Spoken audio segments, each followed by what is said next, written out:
और हाँ, MS set का जो आंसर की है ना वो शायद 18 को आने वाला है। तो नोटिफिकेशन आ गया है, 18 को आई थिंक आंसर की आने वाला है, ठीक है। और सीएसआईआर का भी ट्वीट पे कुछ नोटिफिकेशन आया कि मतलब नोटिफिकेशन आएगा, ऐसा खाली ट्वीट किए कि जल्दी नोटिफिकेशन आ सकता है। मतलब जो पेपर होगा वो जैन के स्टार्टिंग में होगा, या तो दिसंबर में 25 के, मतलब दिसंबर एंड या तो जैन में होगा, उसके पहले तो पॉसिबल नहीं है। ठीक है, तो स्टार्ट करते हैं।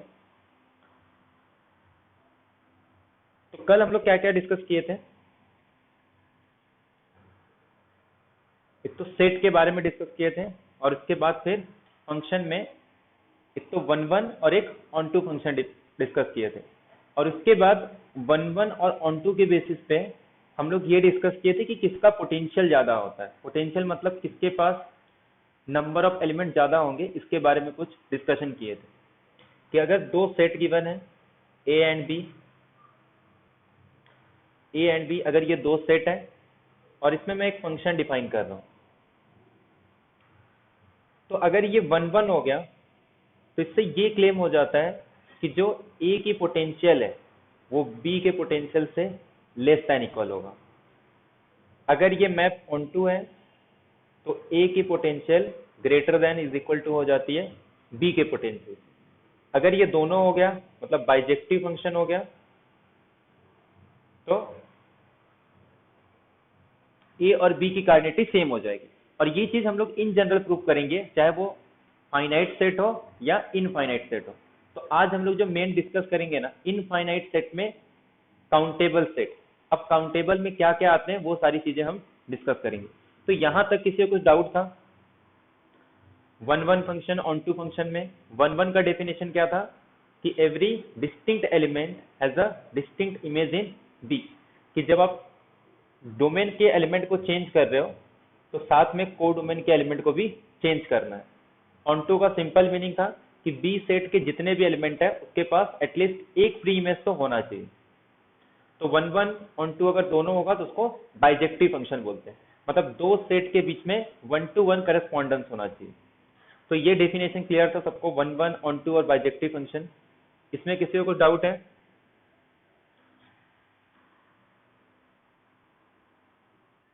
हम्म। हेलो।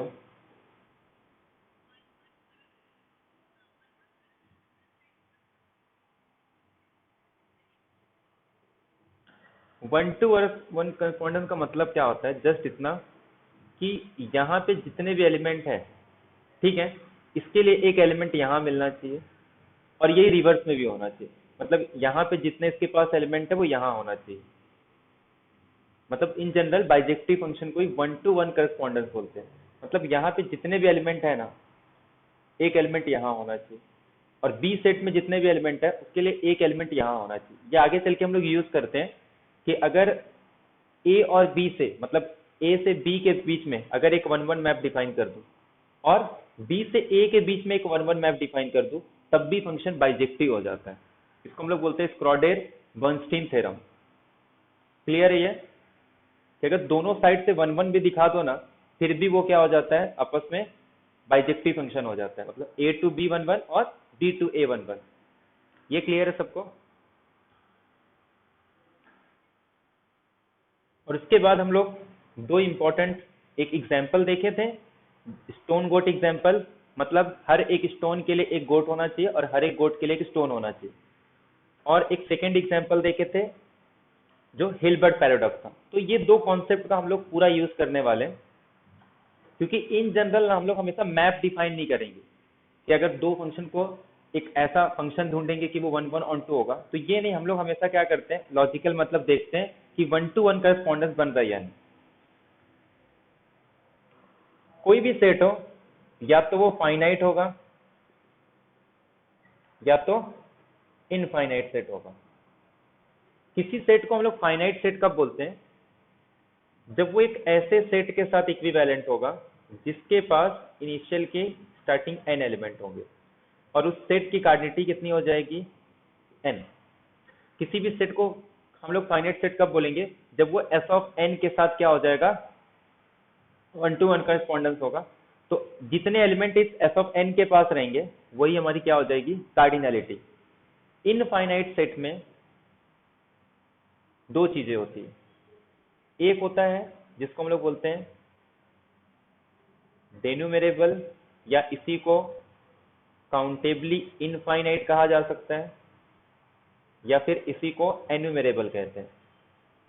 मतलब ऐसा सेट जिसके पास कितने एलिमेंट हैं उनको काउंट किया जा सकता है, मतलब उनका लास्ट एलिमेंट पता हो या नहीं पता, लेकिन उसके एक एक एलिमेंट को मैं सीक्वेंस वाइज नंबर दे सकता हूँ कि ये मेरा फर्स्ट एलिमेंट है, ये सेकंड एलिमेंट है, ये थर्ड एलिमेंट है। या फिर ये बोल सकते हैं डिस्क्रीट टाइप के नंबर। डिस्क्रीट टाइप के जो नंबर होते हैं ना, उसको हमेशा हम काउंट कर सकते हैं कि ये मेरा नंबरिंग 1 है, इसको A1 दे दूंगा, सेकेंड नंबर को A2 दे देंगे, थर्ड नंबर को A3। जब भी ऐसा सीक्वेंस वाइज पॉसिबल है, मतलब जब मैं उसको नंबरिंग दे सकता हूँ, तो उसको क्या बोलते हैं हम लोग, डेन्यूमेरेबल, काउंटेबली इनफाइनाइट, या फिर एन्यूमेरेबल कहा जाता है। और सेकेंड होता है जो इसमें से कुछ नहीं होगा, उसको हम लोग क्या बोलेंगे, अनकाउंटेबल। और फाइनाइट सेट और ये डिनोमिनेबल को मिला के क्या बनता है, इन दोनों को मिला के हम लोग क्या बोलते हैं कि वो काउंटेबल सेट होगा। अब ये अलग अलग ऑथर्स यूज करते हैं। जो स्टैंडर्ड ऑथर है वो क्या यूज करते हैं इसको, काउंटेबल का मतलब होता है काउंटेबली इनफाइनाइट, और फाइनाइट और डिनोमिनेबल को मिला के वो लोग एटमोस्ट काउंटेबल बोलते हैं। बट जो हम लोग डेफिनेशन यूज करते हैं लोकल ऑथर्स, वो क्या यूज करते हैं, काउंटेबल का मतलब या तो वो फाइनाइट सेट हो, या तो वो काउंटेबली इनफाइनाइट, या फिर डेन्यूमेरेबल या एन्यूमेरेबल। हम लोग क्या यूज करेंगे, काउंटेबली इनफाइनाइट। और जो इसमें से कुछ नहीं है उसको क्या बोलेंगे, अनकाउंटेबल। तो ये क्लियर है सबको।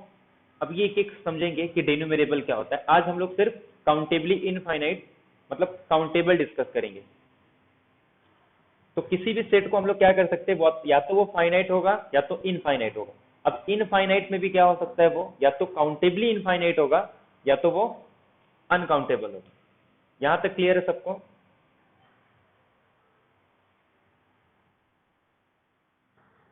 हाँ, अब काउंटेबली इनफाइनाइट का मतलब क्या होता है, एक सिंबल जस्ट यूज करते हैं, जैसे 1 2, कोई n हो, n+1 हो, ऐसा।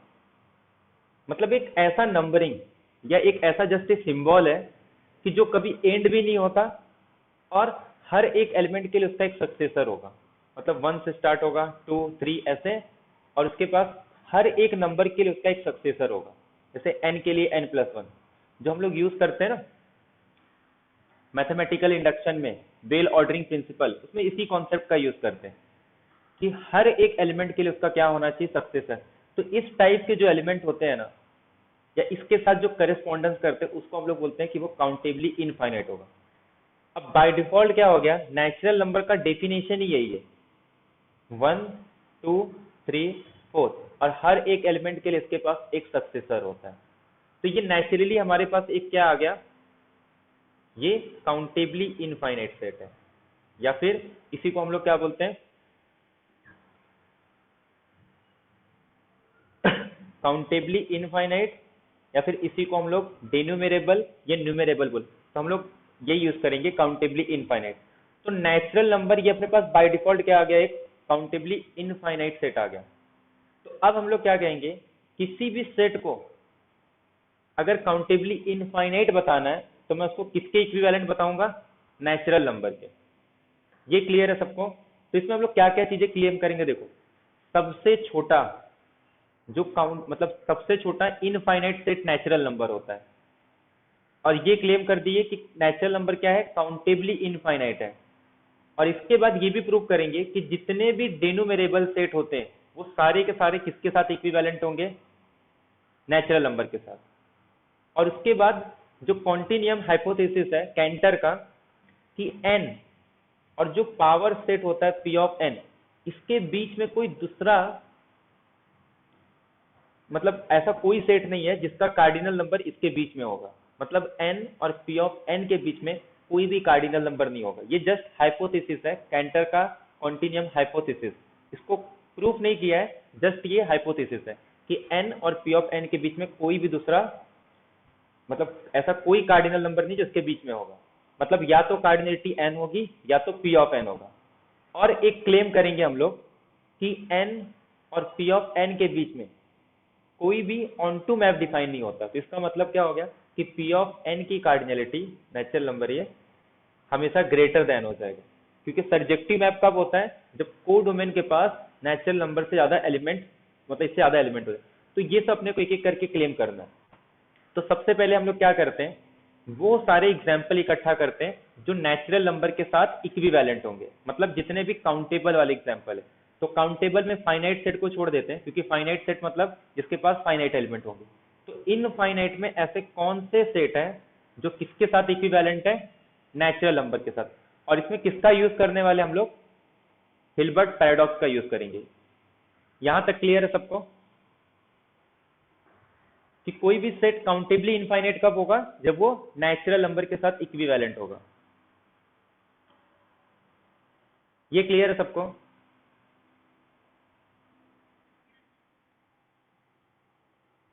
तो अपने पास जितने भी स्टैंडर्ड एग्जांपल है ना, तो अपने को पता है स्टार्ट कहाँ से किए थे हम लोग। सबसे पहले हमको नेचुरल नंबर मिला था, उसके बाद फिर हम लोग होल नंबर डिफाइन किए, उसके बाद फिर integers, rational number, integers, real number. और रियल नंबर में इसके सबसेट में क्या लेते हैं हम लोग? स्टैंडर्ड 9th 11th इंटरवल है हमारे पास, जैसे एम्प्टी सेट, सिंगलटन, मतलब ऐसे टोटल 11 इंटरवल है। तो इन सब के बारे में डिस्कस करना है कि इसमें से कौन सा सेट अपने पास काउंटेबल है और कौन से सेट अनकाउंटेबल है। तो ये सारी चीज अपने को डिस्कस करना, तो एक एक करके हम लोग डिस्कस करते हैं।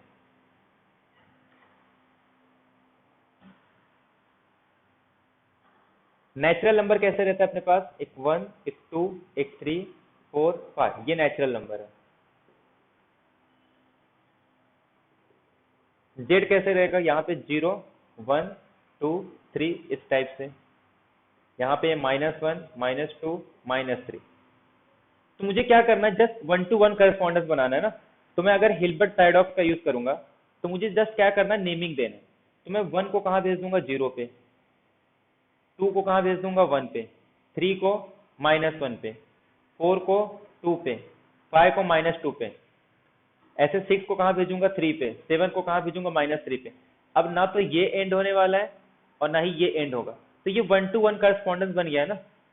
मतलब एक 1 to 1 करस्पॉन्डेंस बन रहा है एन और जेड के बीच में, कि इसके हर एक एलिमेंट के लिए यहाँ पे एक एलिमेंट है और इसके हर एक एलिमेंट के लिए यहाँ पे एक एलिमेंट है। तो इसको बोलते हैं 1 to 1 करस्पॉन्डेंस।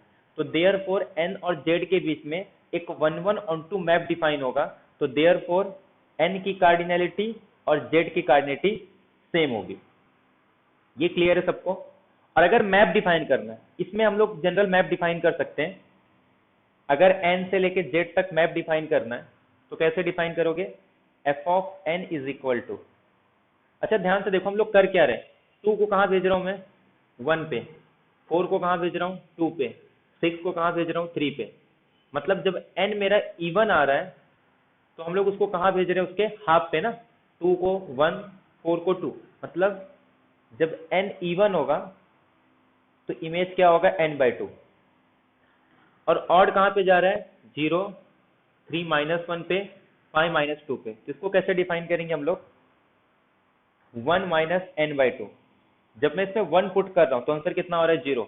जब मैं इसमें 3 पुट करूंगा तो 1 - 3 कितना आ जाएगा? -2/2, -1। जब 5 पुट करूंगा तो 1 - 5, -4/2, -2।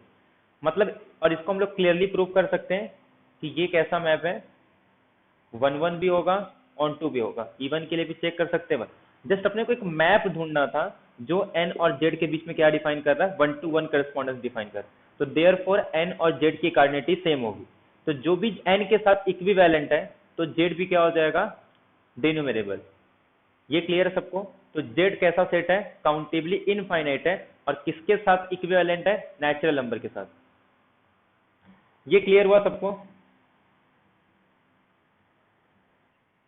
जस्ट अपने को मैप डिफाइन करना था। अगर मैप डिफाइन हो गया तो ठीक है, अदरवाइज जस्ट एक सीक्वेंस दे दो कि ये मेरे पास A1, A2, A3, A4 है। ऐसे ये Z1, Z2, Z3, Z4, Z5, Z6 ऐसे चलते जाएगा ना, एक सीक्वेंस बन जाएगा।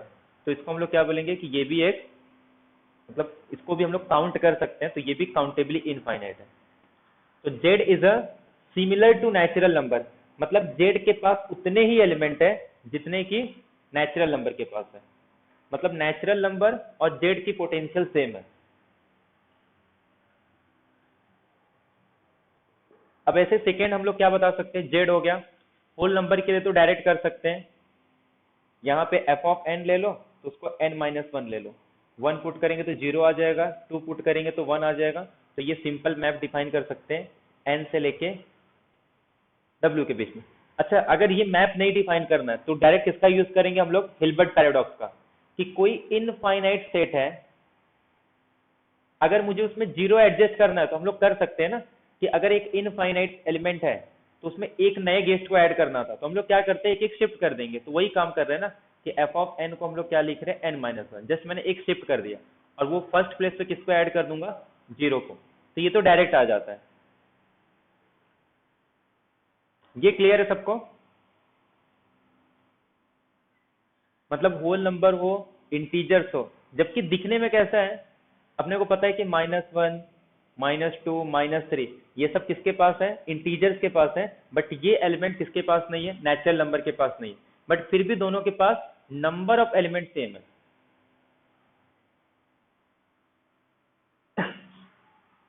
अब नेक्स्ट बात करते हैं रैशनल नंबर की, कि क्यू क्या है, क्यू काउंटेबल है या फिर अनकाउंटेबल है। काउंटेबल है तो किसके साथ इक्विवेलेंट होना चाहिए, फाइनाइट तो है नहीं, तो इसका मतलब ये नेचुरल के साथ इक्विवेलेंट है। एक तो हम लोग इसको प्रूव करेंगे जब हम लोग कार्टेशियन प्रोडक्ट देखेंगे, उस पर एक मैप डिफाइन करेंगे, वन वन प्रूव करेंगे, हो जाता है उससे। बट उससे पहले अगर इसी कॉन्सेप्ट का यूज करना है तो हम लोग कैसे करेंगे, मैं क्यू से पहले डिफाइन करता हूँ क्यू प्लस। क्यू प्लस का डेफिनेशन क्या होता है, अगर मैं इन जनरल क्यू का डेफिनेशन लिखूं तो क्यू का डेफिनेशन क्या है, ऐसा नंबर जो p बाई क्यू के फॉर्म में होगा, where p q belongs to integer, where q is non zero, और इनका अगर लोवेस्ट फॉर्म में लिखेंगे तो जीसीडी क्या आना चाहिए, 1। तो ये डेफिनेशन होता है रैशनल नंबर का। अगर मैं पॉजिटिव रैशनल नंबर लिखूं तो इसका डेफिनेशन क्या होगा, p by q such that p q किसको बिलोंग करेगा, डब्ल्यू को, but q is not equal to 0। तो ये अपना डेफिनेशन हो गया कि p और q दोनों क्या होने चाहिए, पॉजिटिव या फिर सिंपल z प्लस लिख दो। तो ये डेफिनेशन किसका है, पॉजिटिव रैशनल नंबर का, कि दोनों नंबर कैसे होने चाहिए, पॉजिटिव होने चाहिए, या फिर दोनों निगेटिव रहेंगे तब भी चलता है, कि अगर दोनों निगेटिव है तब भी, मतलब इसका आंसर क्या आना चाहिए, पॉजिटिव। ये क्लियर है सबको? हाँ, तो अब हम लोग ना इसको अरेंज करेंगे। जैसे फॉर एग्जांपल ये समझो, जैसे ये बोर्ड है, ठीक है, ये सपोज एक इनफाइनाइट बोर्ड है, हाँ, ना तो ये यहां से एंड हो रहा है ना ही यहां से एंड हो रहा है, मतलब ये एक इनफाइनाइट लाइन है और एक इनफाइनाइट लाइन है, ठीक है। सपोज मान लो मुझे इसको कलर करना है, ठीक है, इसी से मुझे कलर करना है, और ये इनफाइनाइट लाइन है, और सपोज मुझे किसी ने काम दे के गया कि मतलब 10 आवर के बाद इसको कुछ तो पेंट करना है, ठीक है, और वो 10 आवर के बाद आएगा, बोलेगा 10 आवर्स के बाद कि कितना पेंट हुआ, तो हम लोग सबसे बेस्ट ट्रिक क्या होगा कि इसको हम लोग कैसे पेंट करेंगे। सपोज मैं यहां से स्टार्ट कर रहा हूं, तो वो 10 आवर्स के बाद क्या, वो कितने टाइम के बाद भी आए, मैं एक ही लाइन में करूंगा ना, क्योंकि ये तो कभी एंड नहीं होगा। अगर मैं ऐसे करने जाऊंगा तब भी कभी एंड नहीं होगा, तो सबसे जो बेस्ट ट्रिक होता है ना, मैं ऐसे करूंगा इसको, ये भी कभी एंड नहीं होगा, बट फिर भी जब वो 10 आवर्स के बाद आएगा ना, उसको लगेगा हाँ कुछ तो काम हुआ है। तो जो बेस्ट अप्रोच होता है ना किसी चीज को काउंट, क्योंकि मुझे पता है ये कभी एंड नहीं होगा, बट यहाँ से तो ये कभी जाएगा ही नहीं ना, ये सब कवर ही नहीं होगा। तो अगर मुझे सबको कवर करना है तो सबसे बेस्ट तरीका है कि मैं डायगोनल इस तरीके से कुछ काउंट करूँ। तो इसी कॉन्सेप्ट का हम लोग यूज करते हैं पॉजिटिव रैशनल नंबर को काउंटेबल बताने में। तो मैं क्यू प्लस को कैसे लिख सकता हूँ, देखो, पहले मैं 1 को फिक्स कर रहा हूँ, मतलब जो हमारे पास डिनोमिनेटर इसको फिक्स करेंगे और न्यूमरेटर को चेंज करेंगे।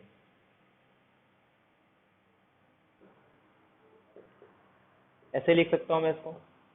फिर उसके बाद 1/2, 2/2, 2/3, अरे 3/2, फिर उसके बाद 4/2, 5/2, ऐसे, ये भी एंड नहीं हो रहा, चलते जाएगा ऐसे। फिर उसके बाद 1/3, 2/3, 3/3, ऐसे कंटिन्यूसली चलते जाएगा। ना तो ये यहाँ पे एंड होगा ना ही यहाँ एंड होगा। मुझे कोई भी रैशनल नंबर चाहिए ना, इसमें मिल जाएंगे। जैसे अगर किसी ने पूछा 3.2 चाहिए, तो 3.2 क्या है, 32/10, मतलब ये कितना आ जाएगा, 16/5। तो 16/5 कहाँ मिलेगा, जो फिफ्थ रो होगा और 16 कॉलम का जो इंटरसेक्शन पॉइंट होगा वो अपने पास ये आ जाएगा। मतलब किसी भी पॉइंट को मैं इसमें ढूंढ सकता हूँ। ये क्लियर है सबको? मतलब कोई भी पॉजिटिव रैशनल नंबर मुझे कहीं ना कहीं मिलेगा। इसमें सारे के सारे पॉजिटिव रैशनल नंबर आ गए। अब मैं क्या करूंगा, इसको नंबरिंग दूंगा। और नंबरिंग कैसे दूंगा, ये इसको बोल दूंगा Z1, Z2, इसको बोल देंगे Z3, ये क्या आ जाएगा Z4, इसको कैंसिल कर दूंगा क्योंकि ये रिपीट हो गया और सेट में रिपीट नहीं होता। फिर इसको क्या लिख देंगे Z5, ऐसे ये Z6 हो जाएगा, ये Z7 हो जाएगा, Z8, और जो रिपीट होगा उसको कैंसिल करते जाएंगे। तो ये एक सीक्वेंस बन गया ना, 1 2, इसको काउंट कर पा रहा हूँ ना मैं। अभी इस तरीके से जितना चाहे इसको काउंट कर सकता हूँ, बट ये एंड नहीं होगा, लेकिन काउंटिंग पॉसिबल है इसका। तो इसका मतलब Q प्लस क्या हो जाएगा, काउंटेबल है, क्योंकि मैं इसको नंबरिंग दे पा रहा हूँ। तो जब भी हम लोग किसी सेट के पॉइंट को या एलिमेंट को जब नंबरिंग देते हैं तो वो सिंपल क्या हो जाता है, काउंटेबल, मतलब मैं इसको काउंट कर पा रहा हूँ। एंड नहीं हो रहा वो बात अलग है, लेकिन काउंट तो कर पा रहे हैं ना। तो ये कैसा सेट हो गया, काउंटेबली इनफाइनाइट। ये क्लियर है सबको? अब अगर सपोज ये माइनस होता तो फर्क क्या पड़ता, सब में माइनस आ जाता ना बस, और क्या चेंज होगा, या तो न्यूमरेटर माइनस हो गया तो डिनोमिनेटर, तो डिनोमिनेटर को फिक्स रखो, न्यूमरेटर को माइनस लगा दो। बट काउंटिंग तो इसी तरीके से करेंगे ना। क्लियर है सबको ये? मतलब Q प्लस भी काउंटेबल है और Q माइनस भी काउंटेबल है। तो अब काउंटेबल है या फिर मतलब डिनोमिनेबल है, तो हम लोग इसको कैसे लिख सकते हैं, Q प्लस को मैं कुछ नाम दे सकता हूँ। सपोज मैं इसको लिख रहा हूँ A1 A2 A3, ऐसे लिख सकता हूँ ना। वो जो नंबर था उसको A1 A2 ऐसे दे देंगे। ऐसे Q माइनस को मैं दे देता हूँ B1 B2 B3, ऐसे इसको नेमिंग दे दे रहा हूँ, और ये भी एंड नहीं होगा। अब Q कैसे रहेगा, Q को मैं लिख सकता हूँ Q plus union Q minus union singleton 0। अब मैं एक नया सीक्वेंस बना रहा हूँ, 0 को अलग से ऐड कर देता हूँ। इसको मान लेता हूँ, ये सपोज मेरे पास एक C1 है। अब देखो, मैं इसको C2 दे दूंगा, इसको C3 दे दूंगा, मतलब ये मेरे पास क्या हो गया C2, ये मेरे पास क्या हो गया C3, ये क्या हो जाएगा C4, ये क्या हो जाएगा C5, C4 C5 C6 C7 6 8 C8 6, ऐसे चलते जाएंगे, मतलब एक सीक्वेंस मिल गया। तो Q क्या हो गया, काउंटेबल हो गया। जब भी इस फॉर्म में लिख सकते हैं, इसका मतलब ये क्या हो गया, काउंटेबल। एक ऐसा सीक्वेंस मिल गया, इसके नंबरिंग को हम लोग सीक्वेंस के फॉर्म में लिख पा रहे हैं, तो ये भी क्या हो जाएगा, काउंटेबल। तो इस प्रोसीजर का यूज करके हम लोग Q को काउंटेबल प्रूव करते हैं। क्लियर है सबको ये? इसमें किसी को डाउट है? पहले हम लोग Q पॉजिटिव को काउंटेबल बताएं, सेम प्रोसीजर से Q नेगेटिव को, और बाकी ये इनफाइनाइट है, इसमें एक एलिमेंट को ऐड हम लोग कर सकते हैं, क्योंकि एक एलिमेंट, दो एलिमेंट, यहाँ तक कि इनफाइनाइट एलिमेंट को भी एडजस्ट कर सकते हैं। तो ये इस तरीके से हम लोग ने एडजस्ट किया, तो ये भी क्या आ गया, नेचुरल नंबर के साथ इक्विवेलेंट, मतलब ये भी काउंटेबल है। तो Z भी काउंटेबल हो गया, होल नंबर भी काउंटेबल है, और थर्ड हम लोग ने क्लेम किया कि जो रैशनल नंबर है ये भी काउंटेबल है। ये क्लियर है सबको? किसी को डाउट है इसमें कुछ? हेलो?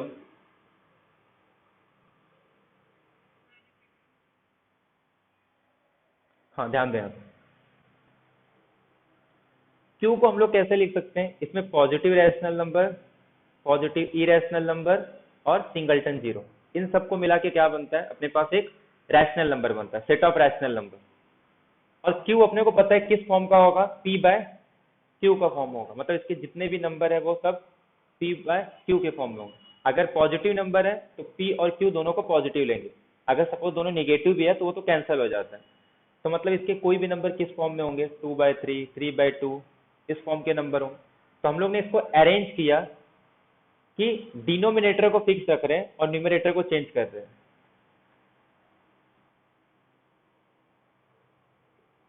ये ऐसे। फिर हम लोग क्या कर रहे हैं, कॉलम मतलब कि फर्स्ट रो में हम लोग किसको फिक्स रख रहे हैं, डिनोमिनेटर को, और न्यूमरेटर को चेंज कर रहे हैं। ऐसे फर्स्ट रो में हम लोग क्या करेंगे, न्यूमरेटर को सेम रखेंगे और डिनोमिनेटर को चेंज करेंगे। तो ये ऐसे हम लोग इसको बना सकते हैं। तो ये क्या आ जाएगा अपने पास, 1/2, 2/2, 2/3, ऐसे कंटिन्यू चलेगा। ऐसे यहाँ पे भी ये 1/3, 1/4 ऐसे कंटिन्यू चलते जाएगा।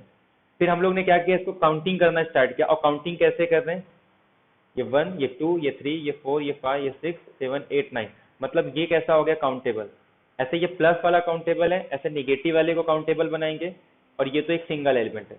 उसके बाद क्यू को हम लोग कैसे लिखते हैं, अगर ये काउंटेबल है तो इसको नंबरिंग दे सकता हूं मैं, इसको दे दूंगा A1, A2 इस तरीके से, इसको दे दूंगा B1, B2, B3, और इसको पहले C1 लिख के फिर एक एक नंबर चूज करूंगा, एक नंबर यहाँ से, एक नंबर यहाँ से, क्योंकि अगर मैं इसका सेलेक्ट करूंगा ना तो ये कभी एंड नहीं होगा, मैं यहाँ पे कभी नहीं आ सकता। तो इसलिए मैं क्या करूंगा, एक नंबर Q प्लस का, एक नंबर Q माइनस, फिर Q प्लस Q माइनस।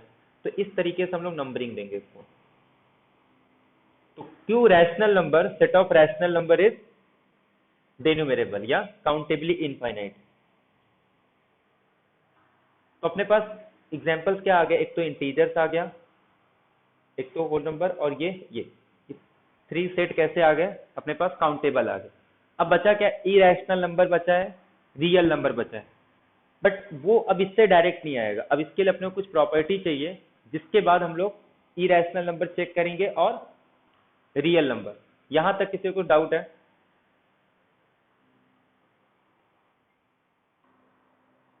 हाँ, तो अब हम लोग यूनियन समझते हैं। एक बार यूनियन समझ में आ गया तो फिर आगे हम लोग इरेशनल को काउंटेबल प्रूव करेंगे, बट उसके लिए पहले अपने को रियल नंबर काउंटेबल बताना पड़ेगा, इंटरवल काउंटेबल। तो मतलब लास्ट में हम लोग देखेंगे इरेशनल नंबर, बट उसके पहले कुछ प्रॉपर्टी डिस्कस करते हैं।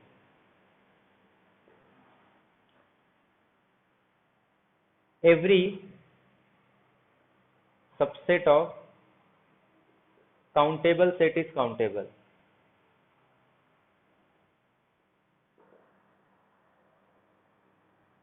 कि जितने भी काउंटेबल सेट है उनके सबसेट क्या होते हैं, काउंटेबल सेट होते हैं। अब काउंटेबल मतलब क्या होगा, या तो वो फाइनाइट होगा या तो डेन्यूमरेबल होगा। अच्छा, फाइनाइट है तो इसमें कुछ दिक्कत है, मतलब एक सेट अगर एक फाइनाइट है तो इसके एलिमेंट कैसे होंगे, A1 से लेके AM तक। मैं इसका कोई भी सबसेट ले लूं, उसको नंबरिंग दे सकता हूं। सपोज मैं इसका B एक सबसेट ले रहा हूं, तो वो कुछ मेरे पास B1, B2 so on up to कुछ BK आएगा, where K is less than N। तो ये भी फाइनाइट है, तो फाइनाइट है मतलब काउंटेबल हो जाएगा। अब सपोज डेन्यूमरेबल वाला ले रहे हैं, अगर कोई सेट डेन्यूमरेबल है, इसका मतलब क्या है कि उसके नंबर को मैं सीक्वेंस के फॉर्म में लिख सकता हूं। अब मैं इसका एक सबसेट ले रहा हूं, अब इस सबसेट में से क्या करेंगे हम लोग, ध्यान सुनो। इसमें जो सबसे मिनिमम एलिमेंट रहेगा उसको B1 दे देंगे।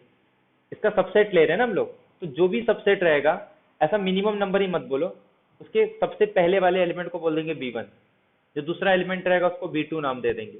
सपोज A1 नहीं है तो इसको छोड़ देंगे, इसको B1 ले लेंगे। सपोज ये भी एलिमेंट नहीं है तो इसके नेक्स्ट वाले एलिमेंट को B2 ले लूंगा।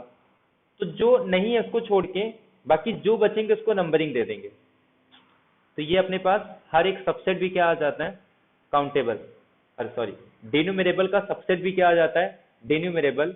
तो दोनों हो गया, इसका मतलब every subset of countable set is countable. ये क्लियर है सबको?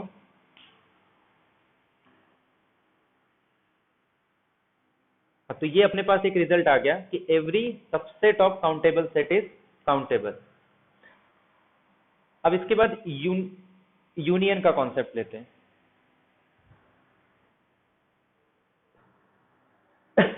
काउंटेबल यूनियन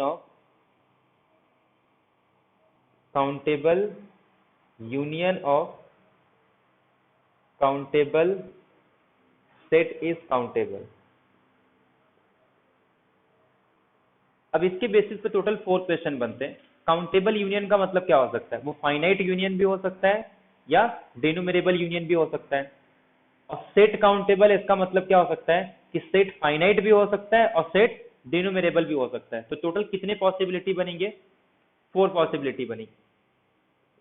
सपोज ए मेरा फाइनाइट है, फाइनाइट है इसका मतलब क्या होगा, इसके पास जो एलिमेंट होंगे वो a1 a2 so on up to an के फॉर्म में होंगे। ये मेरे पास क्या है, फाइनाइट। अब मुझे क्या लेना है, इसका फाइनाइट यूनियन लेना है। फाइनाइट मतलब ये a1 है और कुछ एक सेट a2 रहेगा, इसको मैं देता हूँ b1 b2 so on up to bn। Suppose दो लेते हैं, फाइनाइट में से दो या तीन के लिए कर सकते हैं। मुझे क्या लेना है, a1 यूनियन a2 लेना है।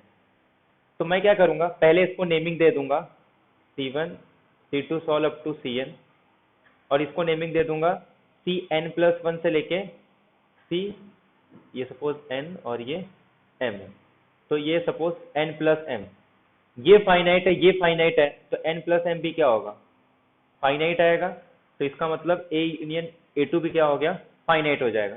तो अगर ऐसे फाइनाइट यूनियन भी लूंगा तो वो भी क्या आएंगे, सपोज ये an1 है, ये n2 है, सॉल्व अप टू nk रहेंगे। तो ऐसे नंबर ऑफ एलिमेंट कितने रहेंगे, n1 plus n2 plus so on up to nk।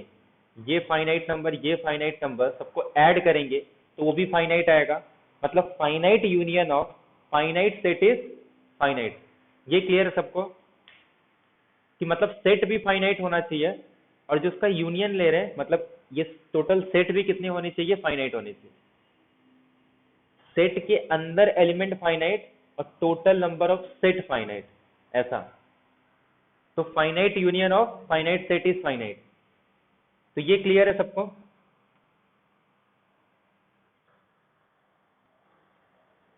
तो अगर क्वेश्चन में ये आता है कि the finite union of finite set is finite. अब सेकंड देखते हैं, फाइनाइट यूनियन ऑफ डेनोमिरेबल सेट। तो ये कैसे हो जाएगा, जैसे a1 के पास कुछ एलिमेंट है। अब इसको थोड़ा मैट्रिक्स के फॉर्म में लिखते हैं, क्योंकि अपने को क्या करना है, ए के पास कितने एलिमेंट है, इनफाइनाइट एलिमेंट होंगे, तो ये कभी एंड नहीं होगा ना। तो इसको हम लोग ये काम करते हैं, मैट्रिक्स के फॉर्म में लिखते हैं a11 a12 a13, इस तरीके से, ये कभी एंड नहीं होगा।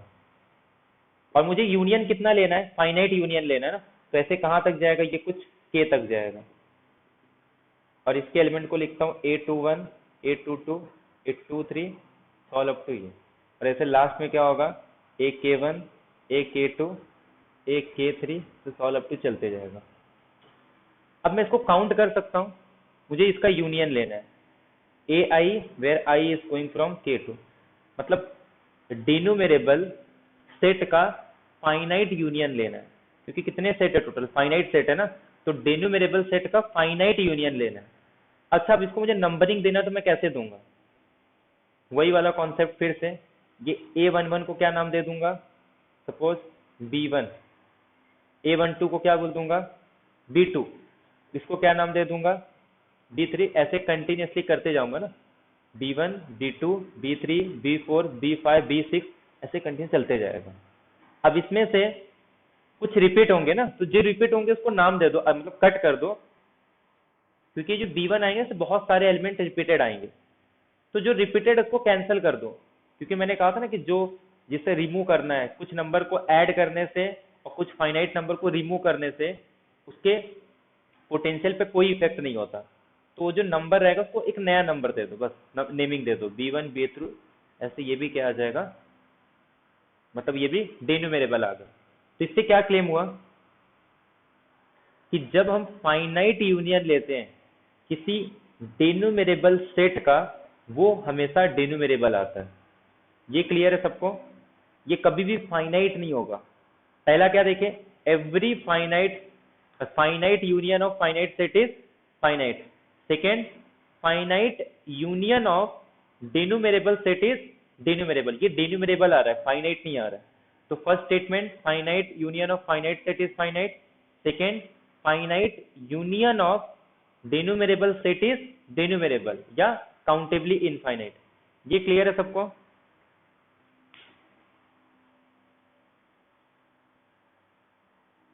सेकेंड क्लियर है सबको, finite union of, hello,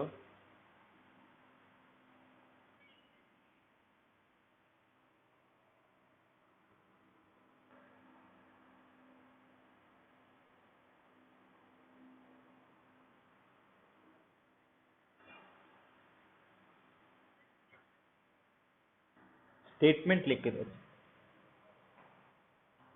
total 4 statement आते हैं। एक क्या होगा, finite union of finite set is finite, finite union of finite set is finite. Second आता है the finite union of countably infinite set is countably infinite. ऐसे third, countably infinite union of finite set is, इसमें दोनों हो सकता है, either finite और countably infinite. और फोर्थ वाला क्या होगा, उसमें countably infinite union of countably infinite set is countably infinite. ये 4 स्टेटमेंट है।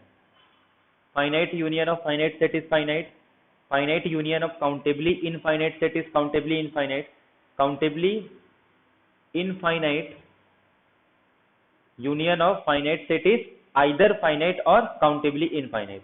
तो ये 4 स्टेटमेंट है। तो ये दोनों स्टेटमेंट तो हो गया, अभी ये दोनों अपने को करना है। तो ये सबको मिला के क्या बनता है, ये एक जनरल स्टेटमेंट बनता है कि countable union of countable set is countable. Statement clear है सबको?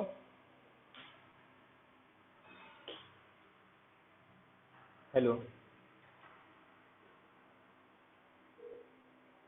चारों स्टेटमेंट क्लियर है सबको?